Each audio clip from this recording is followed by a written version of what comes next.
today's episode of the Balancing Hormones Naturally podcast, where we offer actions and steps you can take today to start supporting and balancing your hormones. This is your podcast host, Leah Brueggemann. I am honored and excited to be your guide on your way to better understanding your hormone health and how it affects your everyday life.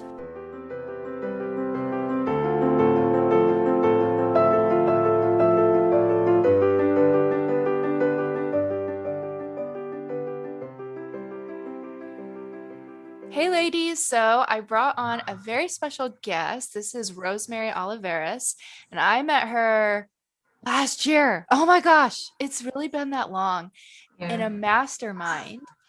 And then we've kind of just bounced back and forth, actually working with each other. And she is one of my favorite people. She is like one of the most calming presence that you will ever come across. And she is going to share with us a little bit about the emotional side of healing and how that affects your physical health. So I would love for you to share a little bit about who you are, what you do, and then we'll dive into stuff. Super. Thank you, Leah, for having me. I really appreciate it. And who would have known, right? It's been a year already. Wow.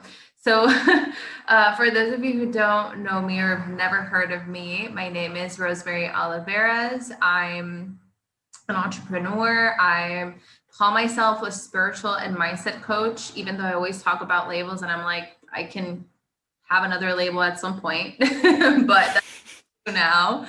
I'm also the CEO and founder of the SCE method and our brand Sana Crece Emprende. So if you don't know Spanish, my first language is actually Spanish. I'm from Puerto Rico. I live in this sunny, a little bit rainy today, Puerto Rico. And I basically help entrepreneur women heal with mind, money, and soul, so they can have a business that is profitable, that it's also, in alignment with what they want for their lives, right? Basically, I always say, like, I just want women entrepreneurs to be happy and be fulfilled and feel abundant,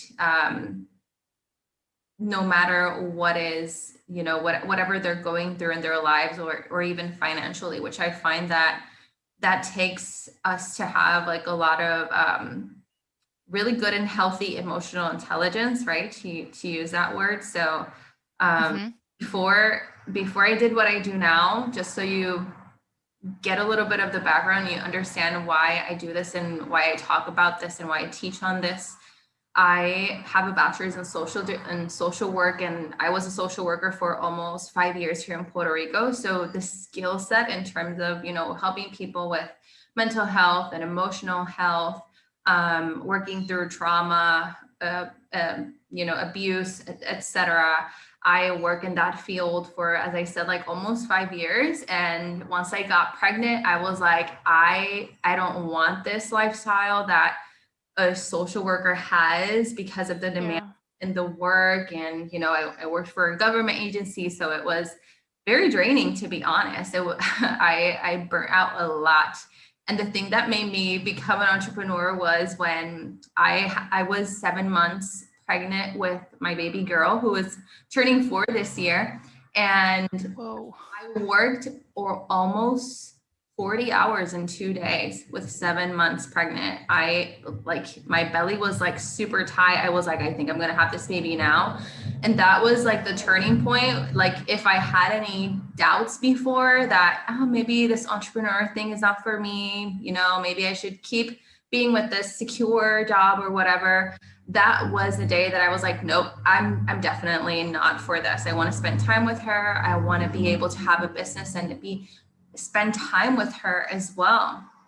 So that's when I decided to become an entrepreneur in 2017, that was, and different situations, having postpartum depression, very, very high anxiety, suicidal thoughts, which led me to a spiritual awakening. Basically, that's what inspired me to have this business, this own like healing journey with myself and with money, because money was like my master in that way at that time. And I was like, if I don't have money, I have nothing. So why would I live? So long story short, that's what inspired my business. And I've been loving it, helping women to heal with themselves and with money. Yeah. I mean, I'm not going to get off on a tangent of money, but that we could have a whole other podcast about the mindset around money and taking away that like power that we give to money. But Yeah. um yeah, topic for a different day. So, I let's talk about how physical trauma or even emotional trauma can affect our physical well being. So, when I'm working with clients and they have to make some lifestyle shifts, even for example, and there's so much resistance to it. It's not something you force into it. You want to backtrack and be like, why is this coming up for you? Like, what resistance is this? And uh, we'll get into it with you, but I think if you're listening to this and you go, "Oh my gosh, I have no trauma," like I'm gonna skip. I want you to keep listening because trauma is not just getting hit by a car. It's not just being abused. It's not, it doesn't have to be some big defining moment. Like, yes, those happen and those are very, very real. And you obviously know you have trauma, but you can also have trauma with just how you've perceived something in your childhood and how you react to situations. And that can also be affecting you. So, I don't even know where to start unpacking this. Okay, let's start with like big traumas. Like, how would that be manifesting and showing up in your body? Like, especially if you're struggling to heal.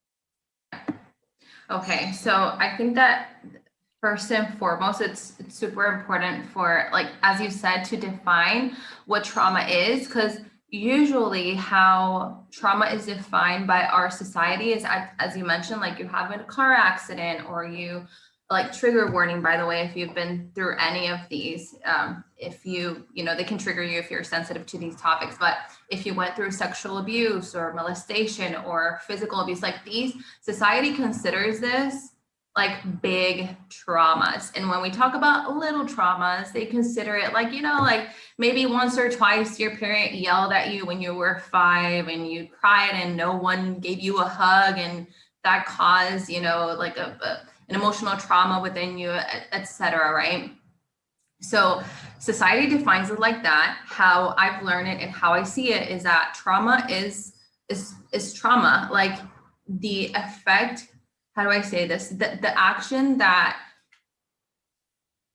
is considered the trauma itself is different and is variable, but the effect of the trauma, usually besides physical, it's mental and emotional, and I would say even like energetical, like spiritually talking as well. So as Leah mentioned, when we talk about trauma, it's more about the perception of how we receive that situation and how we interpreted, I think that's the right word, how we interpreted that situation and we made it ours, right? I talk a lot about our subconscious identity, and that has to do with who you define yourself to be, your beliefs, your values, who you were and who you think you are from the ages from 0 to 7 to 9 years old, right?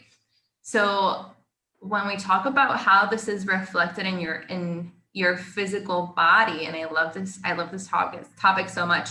There is a book that's called, I'm gonna look for this now. There's a book that talks about healing. It's called You Can Heal Your Life by Louise Hay. I don't know if you've ever heard of No. this like editorial that a lot of books like publish their books from. It's called Hay House. So Louise Hay was a founder of that brand, to say it like that. So in that book, You Can Heal Your Life, she talks about how your emotions, how mentally, how all of these things store in your body. So when you think about your emotions and your body, there are different parts of your body that represent different parts of your emotions. So usually, and this is something that I've personally struggled with, and I'm actually like still healing now. Like, I've come super far and I feel almost no pain now. But whenever I start, like I'm an entrepreneur, so I put myself out there constantly. And sometimes my mind, my thoughts that are attached to an emotion are not in the same like alignment or in the same like path. So whenever I think as a business owner, like I'm gonna put myself out there, we're gonna help her. Hi, Landon even have some thoughts today. Whenever I want to put myself out there, even though I think it's, you know, like there's something we got to do this, or I want to do this, or this is good for our business. This is going to be amazing for the women we're going to attract, blah, blah, blah. But still there's like an emotion within me that says, you're not doing enough. You're not doing enough, Rosemary. Like, why would you say that? Why would you do that? Who would listen to you?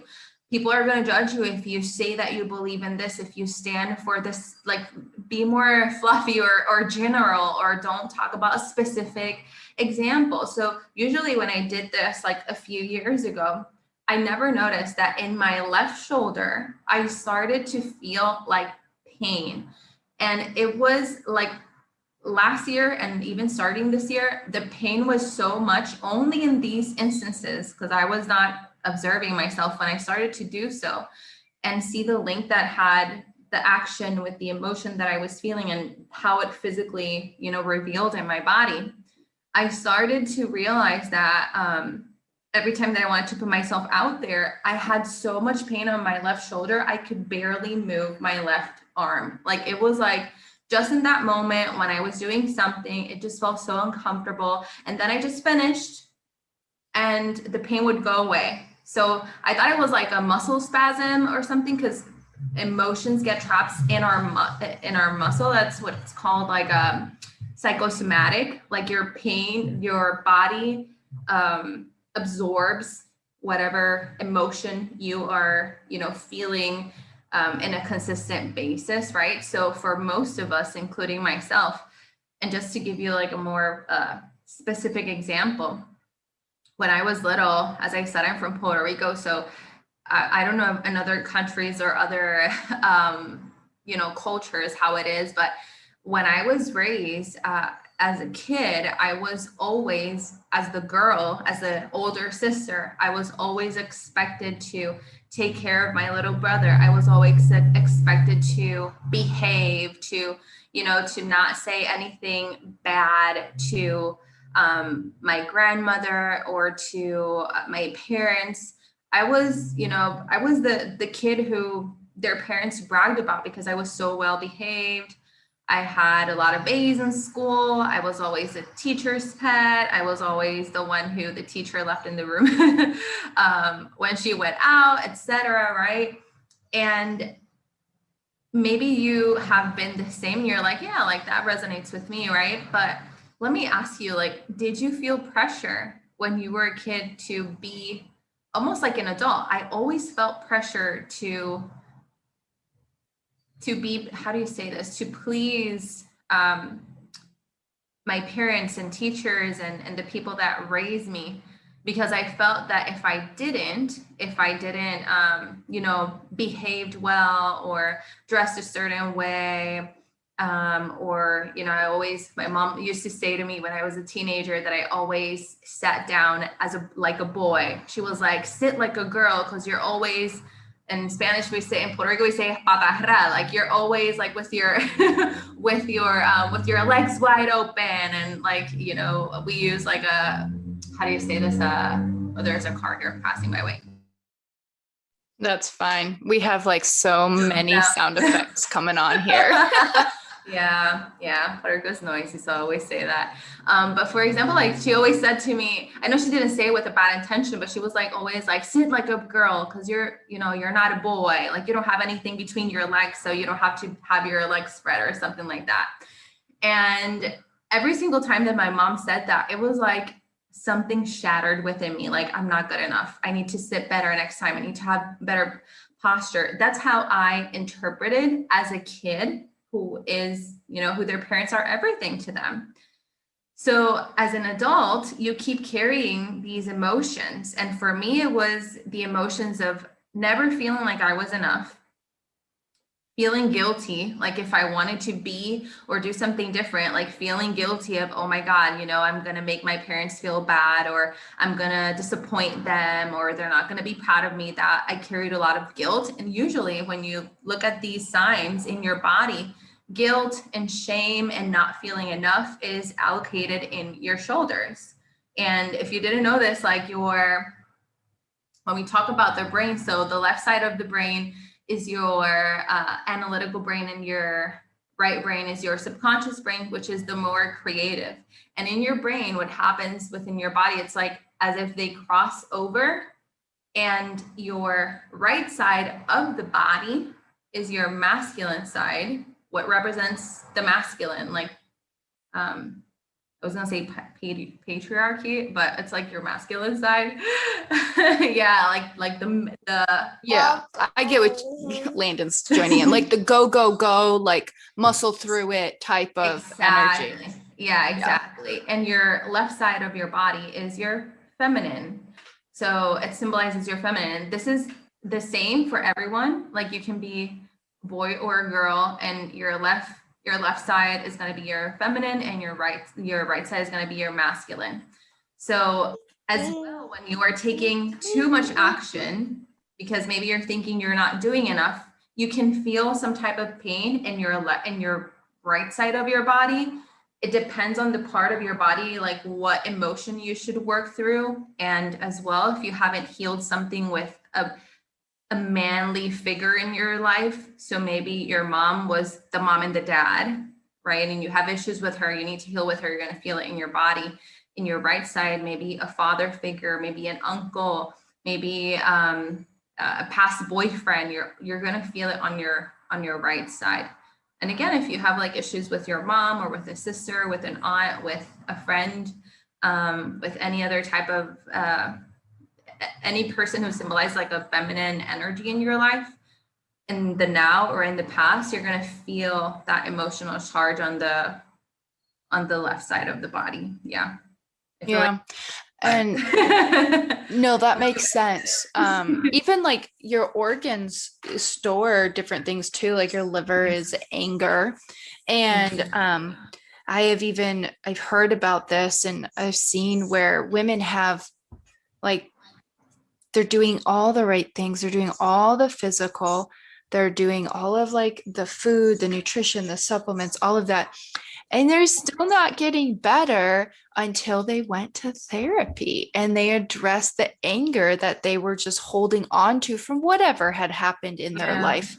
And I know that there's some people that are listening right now and they're pretty sure I've lost my rocker. And that's fine. Like if you are not like open to that conversation.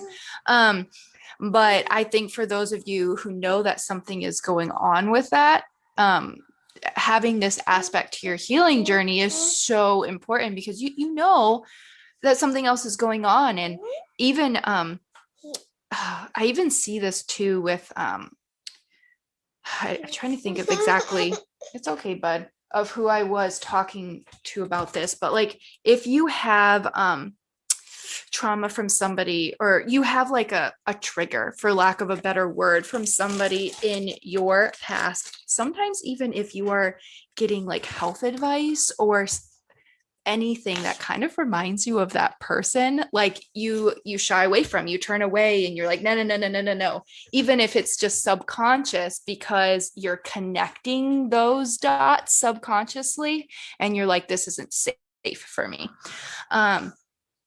So yeah, I feel like, yeah, this whole podcast is very much, I think, just bringing awareness and like a conversation to you becoming more aware of what's going on in your body. So let's dive into that a little bit more, about what are some steps you can start taking, like proactively, to start paying attention to this and to start feeling better. So I would say the first thing that I would say to someone that has like physical pain, and you've tried everything and you've tried everything, like, you know, with working with your hormones, eating better, sleeping more, or sleeping less, right? Exercising, doing affirmations, reading positive things, reading the Bible, reading, you know, positive books or whatever. And you still feel like there's something missing, and it seems like there's something that's not clicking or working, because sometimes things take time, like, to start working, and maybe you're doing the thing for a month and you're like, this isn't working, just keep it up, and you probably, like, at the second month you're like, oh, things are. I know that happens with seed cycling, for example. Like, it's not like I did it now and I instantly, like, healed and stuff like that, right? But I would say, first of all, observe what are, let's say, the three main feelings and even thoughts that come up for you on a daily basis. So, like, even tracking what you feel for 7 days or for 2 weeks. Like, for example, I always talk about not feeling enough and feeling guilty and shame, because these are the three emotions that I find throughout the years that I work with human beings that, especially for us women, come up a lot. And it makes a lot of sense, because women, like, for example, like, if you think about it, it hasn't even been like 100 or even 150 years that women have been able to openly have businesses and even sometimes be more financially free than their masculine partner, right? Than their man or boyfriend or whatever. So before that, when we think about the people that came before us, your grandmother and her grandmother and the grandmother of her grandma, when you think about all of these people of your lineage, at some point there was some type of repression. And you know that when I always give this example, when you're pregnant, your baby feeds from you in the umbilical cord. So I learned when I was a mom blogger, that was like a phase of my life. And I learned that when you know, kids, oh, Landon laughed at that. He was so nice. He was like, I get you. He laughed. I know. He's over here just like nodding along. So you like this? Yeah. Say hi. So yeah. So you know that have how do you say this? Like, we receive from our mom the food, but we also, like, genetically talking, you can have like your grandfather's nose or ears, or your great grandfather's hair or stuff like that, or eyes, right? And as that happens, it also happens with the feelings that our moms and their moms and their moms and their moms felt when we were in their womb. So let's say that your mom, when she was carrying you, it doesn't matter if she raised you or not, or you know her or not, if she was feeling some type of shame, guilt, any type of pain, she was going through any type of, like, emotional situation, you can feel that when you're a fetus. And you can also bring that, like, if we talk about, like, genetically in that sense, or energetically in that sense, you can actually take on that. So for women, besides our generational trauma in that sense, we do carry a lot of shame and guilt and like, I always say, like, this victim-y mentality or identity of the world is happening to me, you know, this, you know, I can't lose weight, this is just me, why does this other person in the group is losing weight and not me, like, it always about me, like, you know, that's very victim-y mentality, and you can be triggered by this. I'm a coach, so that's my job. I'm doing a great job if you're actually. I love that. That's how you get transformation. I know you're not paying me now, but you will thank me later if you actually dive deep into your triggers. That's amazing. But in that sense, right, I would say the first thing that you should start to really be mindful of, and again, like, just have it like in a journal or a diary, just write down for 7 days or even 2 weeks, what are the 3 feelings that you feel on a daily basis? Because here's the thing, your thoughts on a daily basis are mostly the same unless you choose to start to change them at a subconscious level. So that basically means that every single day you're worried about the same thing. So if your hormones are a worry that you have, most likely you didn't have you don't have that worry just now because you heard this podcast, right? Or followed Leo or whatever.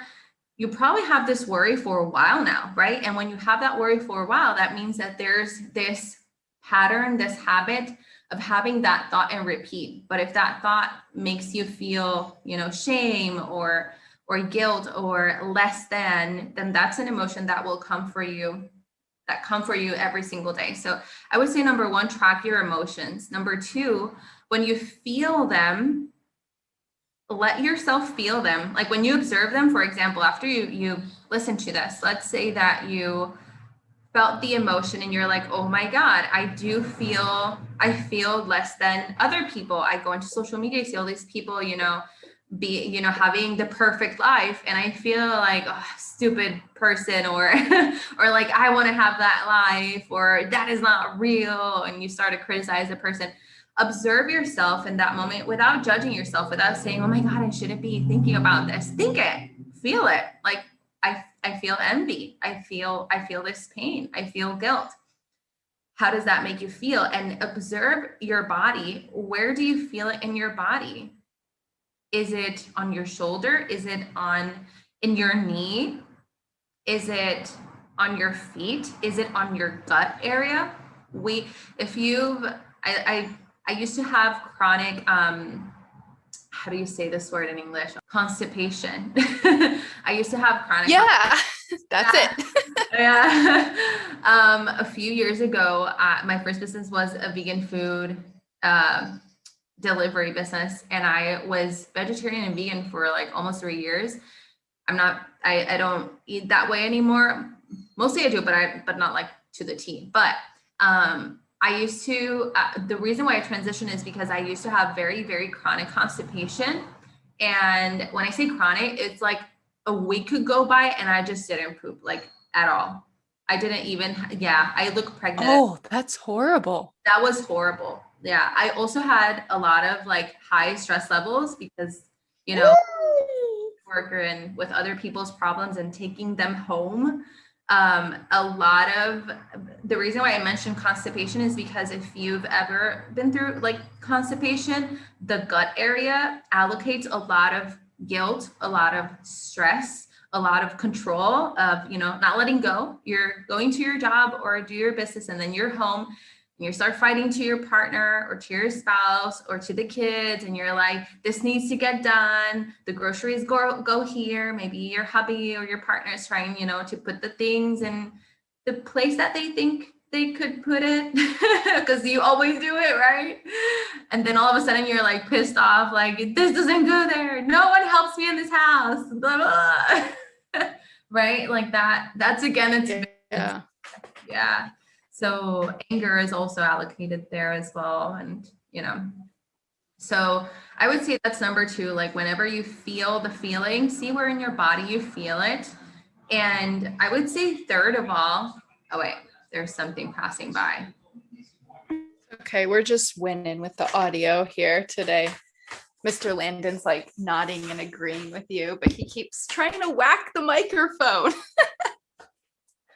You just want to put your 2 cents in, little man. Yeah, it's okay. So I would say the third thing, because I like to keep it simple with you guys. The third thing would be to have some type of practice that helps you release emotions, right? From your body. This could be through exercise. This could be, and I will give you like a few examples of things that you can do. This could be through exercise. This could be through breathing, like actual breath work, like breathing exercises. I did one like these past days. It was like a very long breath work session that I found at a YouTube channel that I follow. It's called Take a Deep Breath. Like that's the channel's name.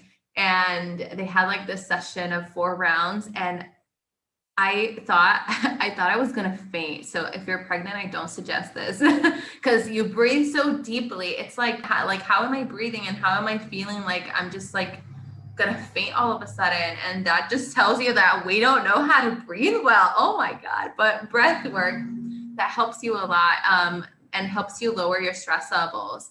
I know that when I work with Leah, one of the things that we worked with was EFT tapping. That's like a emotional Yeah. Emotional freedom technique. Yeah, and that helps a lot.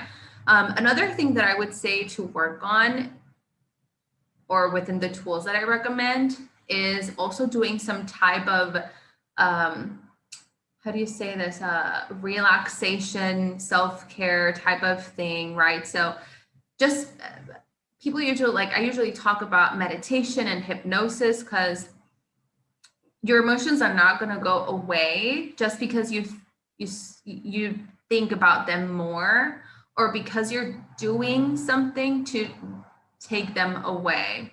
Your emotions, yeah, your emotions are, Kind of like sometimes, when people think that once they become aware of it, like it just disappears, like you're aware, yeah. and doesn't necessarily work that way. No, awareness is key for you to work on anything that you want, but it's not the only thing, right? It isn't all. So in order for you to have awareness, I think that's good, but your emotions are coming from a place of your subconscious, of your identity, of thoughts that you've been having, on repeat for almost all of your life for some of us. So that's not going to go away by you just thinking about them or creating awareness. You need to work on them at a subconscious level, which is what I teach a lot on, working with your subconscious identity and changing that. And hypnosis, meditation are very good tools for that. Even EFT, you can explore on that as well. But even being in silence with yourself, if you're like, but I'm such an anxious person, whatever you feel resistance to, give it a go. You probably need it. If you're like, I can't be in silence, I can't be without doing anything, lean into that and, take time for yourself. Yeah, I would say that. Yeah, you made me sit in silence for like a half an hour one time, and I thought I was gonna die. Yeah. Most It of was my fine. clients, Yeah. yeah, We I want to do survived. Okay, so I just want to like go back and decode is not the right word that I'm looking for, but it's the best word that's coming to my mind right now.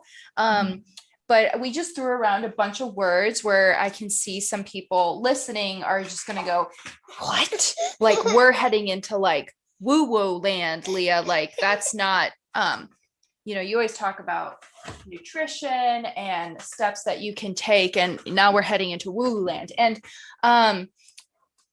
I just want you to like scientize and like backtrack and think about this for a second, because if you have grown up your whole life watching your mom never take time for herself, and your mom is super mom, like I'm not saying that she's a bad mom. Like this is not me going, oh, if you don't take time for yourself, you're a bad mom. That's not this. But if you grow up your whole life watching that, or maybe you grew up without a dad and your mom had to do all of the things, or vice versa, or maybe you grew up without parents, or whatever it is, even if like you just grew up and I had one of my clients give me a beautiful example where she just said her mom would, not even in a bad way, just always be like, oh, watch your weight, like, watch what you're eating, like, and she grew up with this whole like body image that she was just always needed to lose weight, even though absolutely didn't need to. And you grow up thinking that, and that is your subconscious. And even if you aren't actively telling yourself every day that, oh, I don't need to take time for myself, oh, I need to be doing all the things, I'm not doing everything I should be, I can't believe that there's 3 dirty dishes left here, or whatever it is, that's subconsciously going on for you, and that is your belief. And I see this happen all the time with women. They self-sabotage themselves before they even start, as in they don't go to the physical therapist, they don't go to the chiropractor, they don't even go get their labs run for the doctor, they don't work with the health coach, they don't take that step. And it's fear, and it's that belief that you aren't worthy and that you don't need to do that. Like that money should go towards diapers. That money should always go towards kids or whatever it is. And I really hope that you're understanding the place where I'm coming from with this. I'm not saying take away the money that you need for diapers to like go to therapy. That's not what I'm saying. But it's that belief that we just hold onto so often as moms is giving every single ounce of ourselves. And you've seen that growing up, that like that's what you've seen. And I see women self-sabotage before they even do it, where like I've had wives, for example, like get in their head about the cost of things. And then they talk to their husband and their husband's like, go do it. Like, go do it. And they're over here going, what? What? Isn't that too much money? Like, I can't spend that money on myself. And I see that all the time with moms. And I truly believe it's from how you grew up and you always saw this because I mean, we're not talking about the money podcast, but like you grow up with these beliefs about what you can and can't afford, but you figure it out. Same people who like believe they're not worthy and can't do whatever will, buy new iPhones or, go on vacation somewhere. And yes, is that amazing? Yes. Do we love that? Yes. But taking time to truly heal so that you can then not pass that on to your kids is huge. It's huge. And I think sometimes that we self-sabotage before we even like get to the stage of doing anything because we truly think that we aren't worthy. Very roundabout way of saying that. Yeah.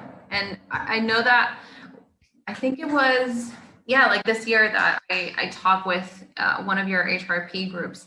And one of the things that we talked about there, and I think this could be very helpful for you who's listening, is how we can have like this subconscious belief of, I'm never going to heal. I'm never going to heal, I'm never gonna, I'm doing all of this. I'm in the group. I pay the money. Like, I'm doing all the things to heal with myself physically, but I really, at my core, I don't believe like this is really gonna make some type of difference. And if you believe that, then you're already, sabotaging yourself because you're probably not gonna have the results that you want. Right. And I find that even though I work mainly with entrepreneurs, it happens a lot too in the field that I am as well. Because I talk a lot about, I always say like, this is my theme, like heal, mind, money, and soul. Like that's like almost all that I talk about. And when I talk about these things, like I even have people like on Instagram on my DM saying like, oh, one day when when my business makes more money, I'm going to take care of myself. I'm going to hire you, or I'm going to join your program because I know that I need to prioritize myself. And the thing is that imagine yourself trying to lead a family, trying to lead a business, and you're just feeling fatigued. You're not feeling well. You're not having healthy, how do you say this? Like emotional intelligence, right? Like you're thinking that whatever is going to happen, it's going to be the most chaotic thing that will happen. And it hasn't happened, yet. And when you see it like that, you start to sabotage yourself, and you are the most important person in your life. Like I'm a mom too. Like I'm a business owner. I'm a mom. Like if you can see my house now, it's a mess, but I have to learn. I've learned by healing with myself that there are things that are priority and there are others that at some point they're not. And that doesn't mean anything about me. And that it's, I can, I can do the things, and I can be present with myself, and I can have those boundaries with my husband and with my little girl. And that's not selfish, because we think about selfish and it's like, I don't want to be selfish. Selfish means being a bad person. And I don't consider myself a bad person. So we go again to the identity level, right? To who you think you are. Oh, I'm not a bad person, so I will take care of myself. And yeah, that's when you reach burnout and you're just not happy. And what is life if you're not happy? Like we're going to die at some point. So like I want to. Yeah. And sometimes I mean, not sometimes, people just glorify the busy and Yeah. the burnt out. And I always bring this up with moms. I do work with women who are not moms, but I also work with a lot of moms. And um, I, it's just almost as a lot of times it's glorified to be tired and have headaches and have no fatigue. And people are just like, hashtag mom, like hashtag mom life. Like, this is just what it's like. It's like you're a And better mom if you're fatigued. Like yeah, because I'm here for everyone, even though if I don't take care of myself. Yeah, I've been there. Oh, been there so many times. yeah. And you can't be everything for everybody. And you have to take that time to emotionally and mentally. And I, yeah, I just, it's so important. And a lot of times I even see, you have to let go of old beliefs, and sometimes you have to let go of people as well, like people that are keeping you there, like people that, if you're surrounded by a bunch of moms that are all like hashtag mom life, like, I'm so tired, my kids are so cranky, like mom life is so hard, what do you think you're going to be like, and it, you don't want to pass that on. I mean, I don't want to pass that on to my kids. I don't want Landon to be like, oh, mom's just tired all the time, she never plays with me. Or if we have a girl someday, I don't want her to like do that. So it's important to take that time to get better. It was a really roundabout conversation. So things that people are going to do to start off if they're having this is they're going to, let me recap. Let's see if I remember them all. They're going to pay attention to their emotions first. Um, Landon literally has a piece of cardboard and he's putting it up to his ear, being like, hi, guys. Oh my gosh. The cell phone stuff has started with a piece of cardboard. Um, okay. So we're going to pay attention to our emotions. And then we are going to sit in silence, right? Or that's number 3. You're gonna see where are the feelings in your body reflected. Okay. So first you have to like pay attention to what you are coming up with every single day. And then when it happens, like pay attention to where you're feeling it in your body, like in your stomach, in your shoulders, and do you get headaches, all that kind of stuff. That's the other thing. I think a lot of times like people always like, I have a headache. Oh, like I must have ate something or didn't drink enough water, but maybe not, maybe not. And then what's number 3? There's like this noise in my house, near my house. Oh, But that's fine. number 3 is releasing, like finding a practice that helps you release. Yeah. Okay. I love that. And that can be exercise for you. It can be sitting in silence. That was coming from. Exercise, sitting in silence, honestly, going out and screaming. That was not one of the options, but you're releasing it. That's why I think some women really like kickboxing or like karate or something like that. Um, EFT tapping, breath work are all really, really good things. And even self hypnosis, obviously, be very conscious of who you're using to maybe guide you or how you're doing that. Choose wisely, but it can be very helpful for retraining that subconscious when it comes to trauma. Whenever I used to hear of self or hypnosis in general, I always thought of like weird people with like smoke and like but it's not like that. It's not even as powerful as like people say, where it's like, oh, your mind is taken over. Like that's not really how it works. It's basically like repeating something over and over, and so that you are learning to actually believe it. It's like sometimes, oh, what is it? Stand in your body like the confidence way. So like if you are not feeling confident, but you go outside and you stand and you plant your feet and you put your hands on your hips and you open up your chest and you take a big breath, you're going to start feeling more confident. The same Yeah. thing, they say that smiling changes like endorphins, even if it's not like you physically attempting to smile. It can even be, they say, put a pencil in between your teeth. So you're just Yeah. smiling until it becomes real. Yeah. That's how I kind of think about self-hypnosis is you're, okay, bud, you're repeating something Yeah. until you start to retrain that. Yeah. Um, You can even oh, like even there, you can even record yourself. Like, for example, if you're trying to balance your hormones or lose weight, like you can make an audio, like even on your self on your phone, like at the voice note, do a voice note where you are like, I always find this very effective, and I do it for myself, like where you say to yourself like your name. So in my case, like Rosemary Oliveras, like mention your name and just say nice things to yourself. Oh, you look so healthy. You are healthy. You know, I love you.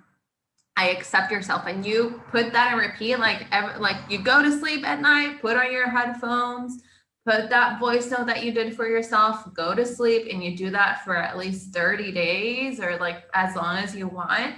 But do it every single night consistently, even if you're like, I don't want to do this. This is not doing anything. Just do it. Just do it. Don't question it. Then you sabotage yourself. So just do it, and that is really effective, and that's like a form of self-hypnosis as well. And you start to see the changes on how you feel more confident, how you start to feel like, dang, like it's possible for me to actually heal, and you start healing, and you see how everything moves a little bit more faster and more in alignment for you, right?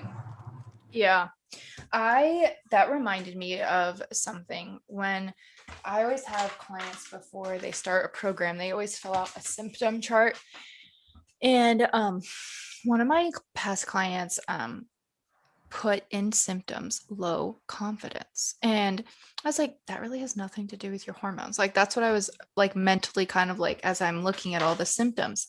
Yeah. But you know what I came back to and I was like, oh, I understand this. Because of that low confidence and low self-worth, like her investing in that program was huge because up until this point, and she's really struggling with the fact that she actually deserves to feel good.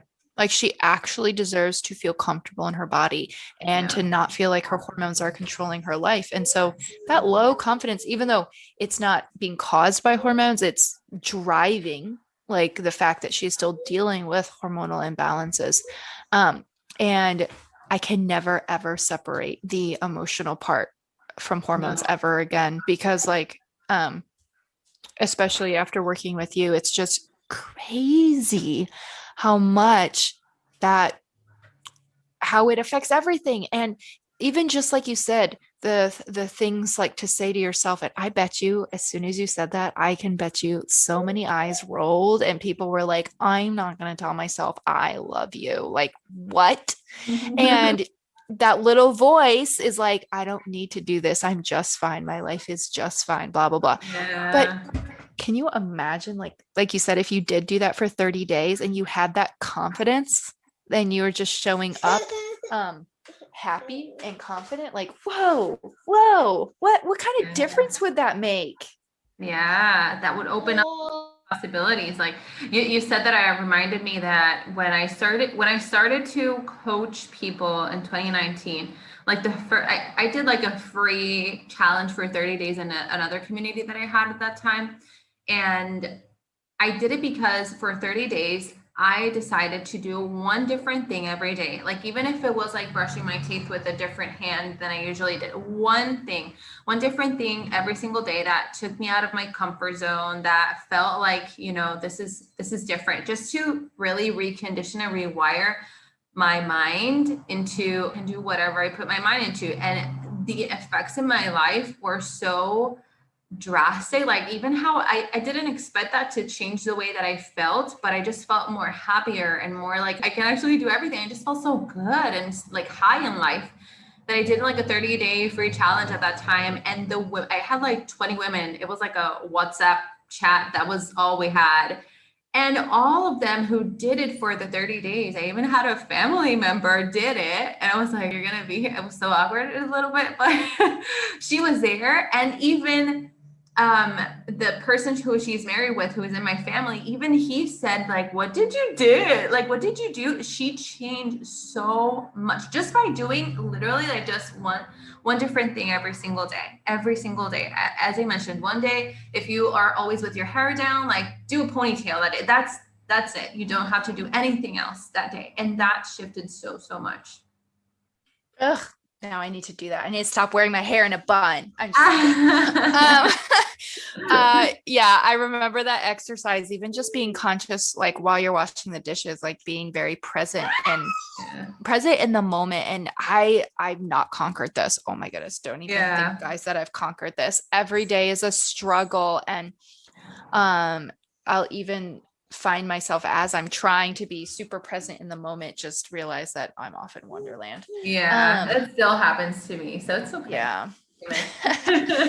we're always growing, but I think awareness is key. Like awareness is key of what's going on, but then secondly, taking active steps. And the last thing that I just want to say is I think a lot of times we do this whole self-sabotage and we don't start things because we don't trust ourselves. Yeah. And can we just really quickly just dive into, well, it's not, I guess we'll half dive into of how like to keep those promises to ourselves so we can build that trust. Like if you can talk about that, because I hear this from women all the time where it's like, oh, I want to feel better. I want to do this for my health. Like I want to do this, but I just can never do that. Like I could never stick to that. I could never make these changes. So what does that look like with not trusting yourself? Like how does that impact you? Yeah, I get that so much. I used to do like a signature course last year, which now we merged it into our SCE program. But in this course, I remember one of the times I had like a lot of people ask for it to join for it. And I usually like to lead my business by my intuition. And I just felt like a lot of people just didn't trust themselves. And I asked like the few of the women who were going to invest, and they were like, I've taken courses before, I just haven't stick to it. So I just feel like, what if it happens the same now with this, right? And I think it comes down again to the identity level. Like I can never, if someone says like I could never commit to this, then you, in your subconscious identity, in your identity, you're telling yourself and you're believing that you're a person who never commits. So the way to break this is to start trusting yourself. I would say to just, this is called like mindfulness as well. Like just do one practice ask yourself every single morning, like, what do I need from myself today? What do I feel like I need from myself today? What would bring me joy today? And write that down, and you're not going to go to bed until you do it. Even if you're like, it's 10 at night, I'm so sleepy. I said I was going to watch 30 minutes of TV, but now I'm so sleepy, I'll do it tomorrow. No, do it. Even if you stay stay asleep when you're when you're watching it, like whatever you said you're going to do for yourself, just do it. It's going to be very, very uncomfortable if you are used to not being there for you, but being there for others. You're going to have a lot of resistance. You're going to feel it in your body. But when you start to just do it without giving it a meaning, it's like, I just need to do this, right? I just need to do this. That's it. 30 minutes of this, or 1 minute of that, or just drink more water. That's it. That's all I need to do. Just do it as if it was just a task. If you feel a lot of resistance, and yeah, anything else will dissipate. When you trust yourself and you love yourself, it's like everything is possible. You don't see limits. Mm-hmm. Yeah. Mm-hmm. And something I have to always tell myself, because for me, like that mindset shift of like really like accepting your body and loving yourself is so hard sometimes. And I always ask for the grace. I always say the prayer, like, let me love myself the way that like God loves me. Like, let me see myself the way that God sees me. And start there. And, guys, I'll give you a pro tip. That little thing that you're going to keep promise to yourself every day, start small because literally make it something that you could do mindlessly in your sleep. Ugh, audio.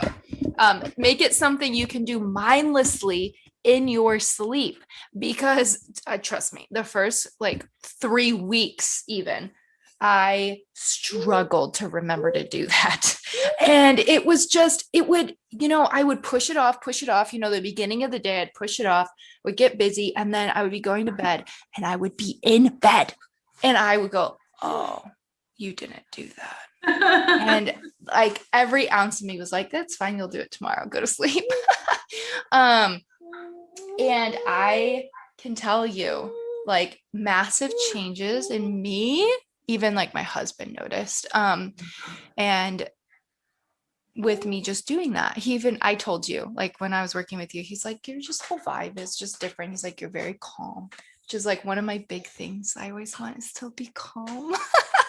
um so I really highly recommend starting with something simple. Like, don't be like, I'm gonna run 2 miles every day. Like, please don't do that. Yeah. Even if it's just like, I'm gonna drink a full glass of water, or I'm gonna sit in silence for 2 minutes, or I'm gonna take 5 deep breaths before bed. Whatever it is, just start Yeah. simple. Yeah. Yeah.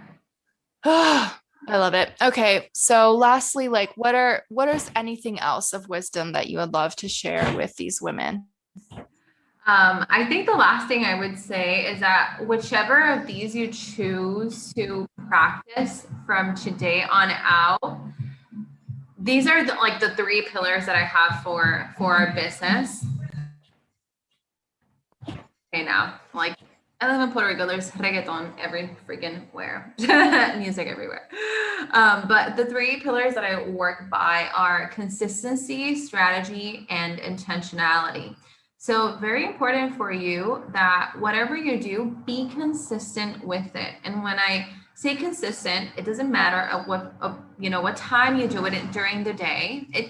It can make a difference, but I would say the most important thing is just do it and do it for as long as you can. Like if you're creative, like do like a calendar with paint and with markers or whatever, like have fun in that process.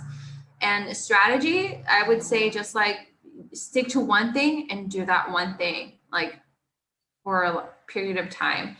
And intention, like what is it that you want to contribute to your life when you do this practice? Like, are you doing this because you want to feel more happy? And can you start feeling happy today? Can you start feeling healthy today? Can you start feeling with like even with your spiritual practices, like you would just want to feel more of God's love? Like, can you feel that today? Can you feel that today? Right.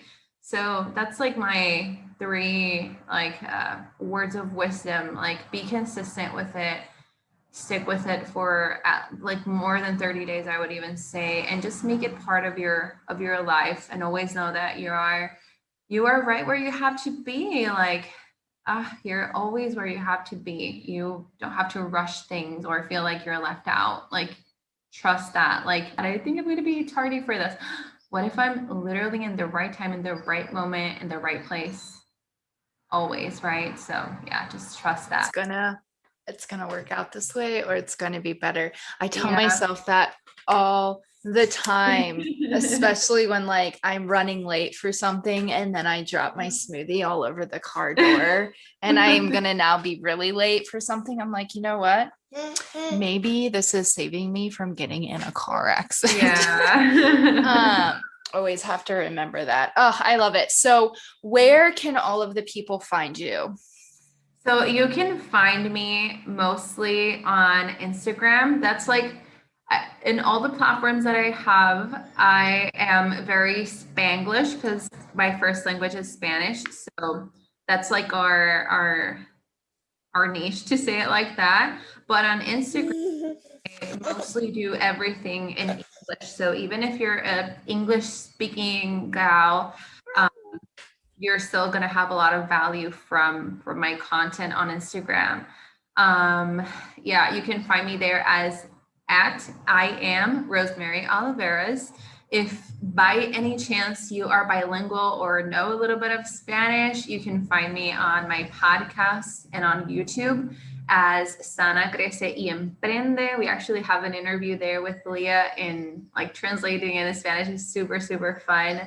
But mainly on Instagram. It's not that I'm like super active on Instagram, but it's where I post more and like put my 2 cents out there. I do have an English podcast. It's called the Rosemary Podcast. I don't upload there anymore, but I know that there are still episodes there that Yeah. really benefit you. Yeah. No, I found that. And I will pop all of those below so you guys in the show notes so you can find them. Thank you. Thank you so much for having me. Thank you for listening to today's episode of Balancing Hormones Naturally. If you found this helpful, I would love for you to share it with a friend and post it on your stories and tag Balancing Hormones Naturally podcast so we can get this message out. You can find me on Instagram at Leah_BRUEG, and I would absolutely love to hear from you.